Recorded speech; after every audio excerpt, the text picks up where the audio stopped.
যাচ্ছে এই মুহূর্তে চিকিৎসকদের সঙ্গে কথা বলতে? হচ্ছে প্রথমত আমি বলি যে আমি ব্যক্তিগতভাবে এসেছিলাম আজকে যারা জঙ্গলি বাবার মন্দিরে যেতে গিয়ে অ্যাক্সিডেন্ট হয়েছে সেখানে যাচ্ছিলাম।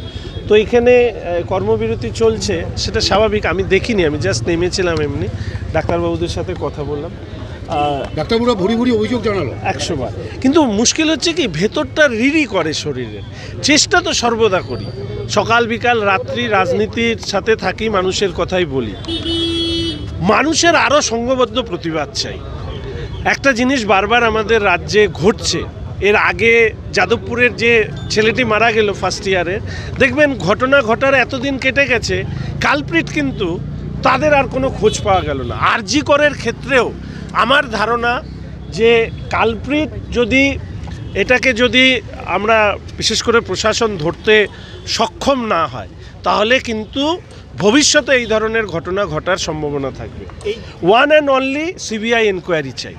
3টে স্টেটমেন্ট ক্যাটাগরিক্যালি আমি বলতে চাই। মাননীয় মুখ্যমন্ত্রী বলেছেন সিবিআই তদন্ত, তাহলে উনি সরাসরি সিবিআই তদন্তের জন্য রাজ্যের থেকে উনি আবেদন করতে পারেন, এটা উনি পেতেই পারেন। 2টো কথা বলেছেন। এর পাশাপাশি অভিষেকবাবু বলেছেন এনকাউন্টার করতে, আর আরেকজন মাননীয় মুখ্যমন্ত্রী বলেছেন ফাঁসি দিতে। এই 3টে কথার সামাপ করে যদি এইটাই দাঁড়ায় যে এনারা সত্যিকারের শাস্তি দিতে ইচ্ছুক, তৎপর, তাহলে এটা সিবিআইকে দেওয়া উচিত। না হলে রাজ্যের পুলিশের প্রতি পশ্চিমবঙ্গের মানুষের কোনো আস্থা নেই। এর ফলে কিন্তু মানুষ প্রশ্ন করতে শুরু করেছে, যাকে গ্রেপ্তার করা হয়েছে তাকে স্কেপগোট করা হচ্ছে। অর্থাৎ পুলিশ যদি সত্যিকারের অপরাধীও ধরতে পারে, তাও মানুষ বিশ্বাস করবে না, কারণ এই পুলিশের প্রতি মানুষের ন্যূনতম ভরসা নেই। এই পুলিশ ব্যবহৃত হয়েছে রাজ্যে রাজনৈতিক স্বার্থে।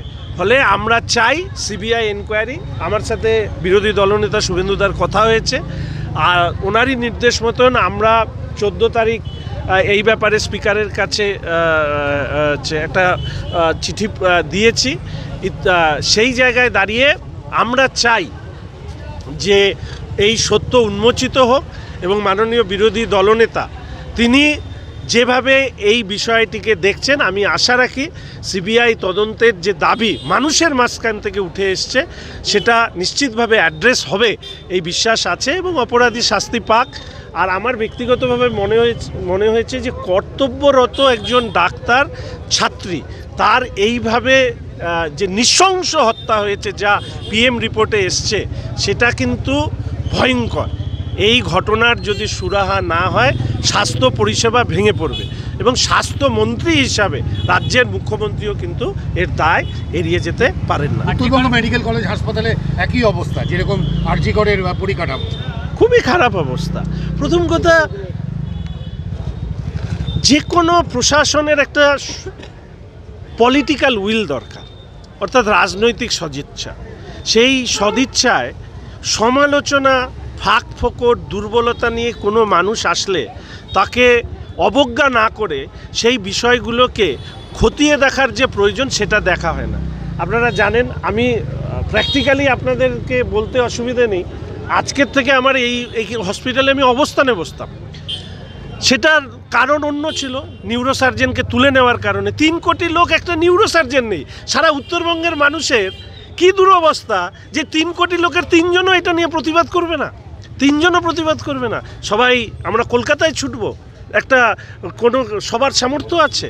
ফলে স্বাভাবিকভাবে এই ঘটনা ঘটেছে। আমি ডাক্তারদের প্রতি এবং ছাত্রছাত্রী যারা আছেন, সামগ্রিকভাবে সমাজ যেভাবে তাদের পাশে সংহতি জানাচ্ছে, আমি আমার পক্ষ থেকে সংহতি জানাচ্ছি। যে কোনো প্রয়োজনে তারা আমাকে পাশে। আরজি কলের প্রিন্সিপাল পদত্যাগ করেছেন। আরজি কলের প্রিন্সিপাল পদত্যাগ করেছেন। পদত্যাগ করতে গিয়ে তিনি যে কথা সমাজ মাধ্যমে দেখলাম, যে বিভিন্ন পারিপার্শ্বিক চাপে, অর্থাৎ তাকে পদত্যাগ করানো হয়নি, তিনি পারিপার্শ্বিক চাপে পদত্যাগ করেছেন। এনার সম্পর্কে ভুরি ভুরি অভিযোগ। ইনি নাকি এতই ক্ষমতাধর, এনাকে বাইরে অন্য জায়গায় ট্রান্সফার করলে তারপরে সাথে সাথে নিয়ে আসা হয়। দেখতে হবে এই পদত্যাগের পরে ওনার কোনো প্রাইস পোস্টিং হয় কি না। কারণ অনেকে এটাও বলছেন যে উনি এর এই পুরো ঘটনার মধ্যে একটা আড়াল করার, কাটিং ফেলার কাজ করেছেন। ফলে এটা হতে পারে এই পদত্যাগের পরে ওনার জন্য আরও কোনো প্রাইস পোস্টিং অপেক্ষা করছে। দুই একজন ডাক্তারের নাম এসছে, তারা নাকি সারা পশ্চিমবঙ্গের তারা হচ্ছে পুরোটা নিয়ন্ত্রণ করে। এখানেও একজন ভদ্রলোক কোভিডের সময় কাজ করেছেন, তার নামও এইভাবে উঠে এসছে। এটা যদি সরকার পরিচালনা করবার যদি রাস্তা হয় নিয়ম নীতি ফেলে, তাহলে এই ধরনের দুর্ভোগের মধ্যে ছাত্রছাত্রী, রুগী, ডাক্তার সবাই যারা এই স্বাস্থ্য পরিষেবার সাথে যুক্ত তাদের প্রত্যেককেই পড়তে হবে।